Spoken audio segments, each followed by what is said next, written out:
உங்கள் பாவங்கள் போக்கப்பட நீங்க என்ன செய்யணும்? அழ வேண்டும். எல்லா மனுஷர்களும் பாவிகள். என் தாய் என்னை குணத்திலே கற்பம் தரித்தாள். மனுஷன் பாவி. அவன் நாடி நரம்பு எலும்பு சத, அவனுடைய சிந்தனை நினைவுகள் எண்ணங்கள், அவனுடைய யோசனைகள் இருதயத்தின் நினைவுகள் சீர்கெட்டது. அந்த மனுஷன் முதல்ல என்ன செய்யணும்? தன் பாவங்கள் அற கழுவப்படுவதற்காக ஜெபிக்க வேண்டும். கண்ணீரோடு ஜெபிக்க வேண்டும்.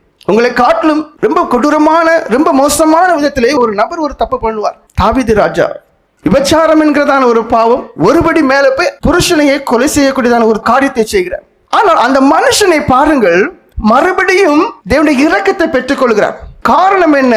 தேவன் பாவங்களை மன்னிப்பார் என்றதான நிச்சயம் அவருக்குள்ள இருந்துச்சு. அதுக்காக பாவத்தை தைரியமா துணிகரமா செய்துட்டு வந்து பாவம் மன்னிப்பு கேட்காது. நான் சொல்றது, நீங்க இதுவரைக்கும் பாவங்கள் செய்வீர்களே, ஆனால் அந்த பாவங்களுக்கு மன்னிப்பு கிடைக்கும் என்றதான நிச்சயம் உங்களுக்குள்ள வேணும். அதுக்கு நீங்க செய்ய வேண்டியதான காரியமும் உண்டு. 6வது சங்கீதம் 6-7 வசனங்களை வாசிங்க. என் பெருமூச்சினால் இழைத்து போனேன். பாருங்க, பெருமூச்சு மனுஷன் விடுறாரியா? எப்ப பெருமூச்சு வரும்? நான் தப்புதான், நான் துரோகம் பண்ணனே, ஒரு வாழ்க்கையை நாசம் ஆக்குனேன், ஒரு குடும்பத்தை இல்லாமல் ஆக்குனேன், ஆண்டவரே நான் பாவி. கதறி கதறி கதறி ஆள ஆள ஆள பெருமூச்சு உண்டாகும்.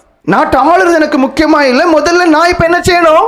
மனுஷனாய் மாறணும். நான் இப்ப மிருகமா இருக்கேன். பாவம் செய்யற ஒவ்வொரு மனுஷனும் பிசாசுல உண்டா இருக்கேன்னு சொல்லப்பட்டிருக்கு. அப்படியானால் அந்த மனுஷன் எப்படிதான் ஜெபிக்க வேண்டியதா இருக்கிறது? பெருமூச்சு ஜெபிக்க வேண்டியிருக்கு. என் பெருமூச்சு நான் இழைத்து போனேன்.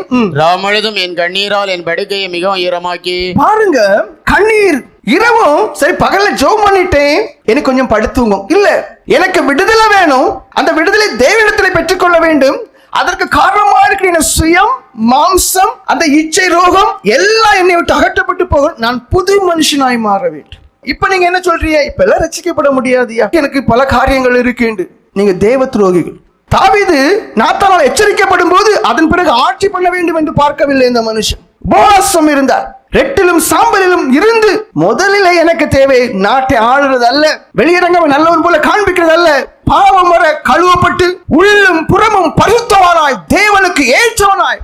தாவீது என் இருதயத்துக்கு ஏற்றவன் என்று சொல்லப்படுற நிலைமைக்கு தேவன் அந்த மனுஷனை ஆராய்ந்து பார்க்கும் போது, உள் இருதயங்களை ஆராய்ந்து பார்க்கும் போது, அங்கே பாவம் இல்லாத ஒரு வாழ்க்கையோடு இருக்க வேண்டும் என்றுதான் ஒரே எண்ணம் தான் அவனுக்குள்ள இருந்துச்சு. இப்ப கேட்டா எப்பயா ரசிக்கப்படுவேன்னு கேட்டா, அது ஒரு 50 வயசு ஆகட்டு, ஒரு வீடு கட்டி முடிக்கட்டு, ரிட்டையர்ட் ஆகட்டு, நீங்க ஒருத்தரம் மேல போய்கிட மாட்டீங்க. மனுஷன் பாவி என்று அறையும் போது நீங்கள் முதல்ல செய்ய வேண்டியதான காரியம் அழ வேண்டும். உங்களுக்காக என் பெருமூச்சு நான் இழைத்து போனேன், முழுவதும் என் கண்ணீரால் என் படுக்கை மிகவும் ஈரமாக்கி. அப்ப படுக்கையில் இருக்கும் போது இந்த இருதயம் ஜெபிக்க ஆரம்பிக்குது. ஆண்டவரே, நான் இப்பொழுது நிம்மதியாக தூங்க தகுதியற்றவன், என்னை மன்னியும் மன்னியும் மன்னியும். பெருமூச்சு வருகிறது, என் கட்டிலை நனைத்தேன் என்று. கண்ணீரால் எனக்கு தெரியும். 1 மணிக்கு ஜெபம் பண்ண சொன்னால் ஐயோ என்று சொல்லுவோம். இரவு முழுவதும் என்று சொல்லப்பட்டு. அடுத்த வசனம் வாசிங்க. உயரத்தினால் என் கண்கள் குறைவடைந்து போயிட்டு. பாருங்க, இப்ப என்ன பார்க்க நல்லா இருக்கும். இருதயம் செத்து ஆத்மா செத்து நஷ்டமா இருந்தாலும் ஒண்ணே இல்லை. ஆனா அந்த சாட்சியை பாருங்க, நான் அழகா இருக்க எனக்கு விருப்பம் இல்லை. ஏன்?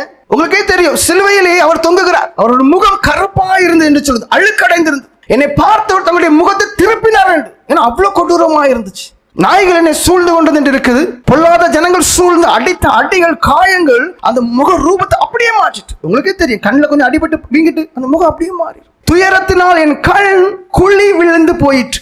பாருங்க, அப்ப எந்த அளவுக்கு அந்த மனுஷன் ஜெபித்திருப்பார் என்று. 1-2 வசனங்களை வாசிங்க. அதே அதிகாரம். கர்த்தாவே, உம்முடைய கோபத்திலே என்னை கடிந்து கொள்ளாதேயும். பாருங்க, கர்த்தாவே, உம்முடைய கோபத்திலே என்னை கடிந்து கொள்ளாது. நீங்க ஏன் அழணும்? பாவம் இருக்கிற வரைக்கும் நீங்க பிசாசை விடுவாங்க. பாவம் இருக்கிற வரைக்கும் உங்க தலைக்கு மேல தேவ கோபம் இருக்கு. அப்ப நீங்க முதல்ல கண்ணீர் அடிக்க வேண்டிய காரணம் என்ன?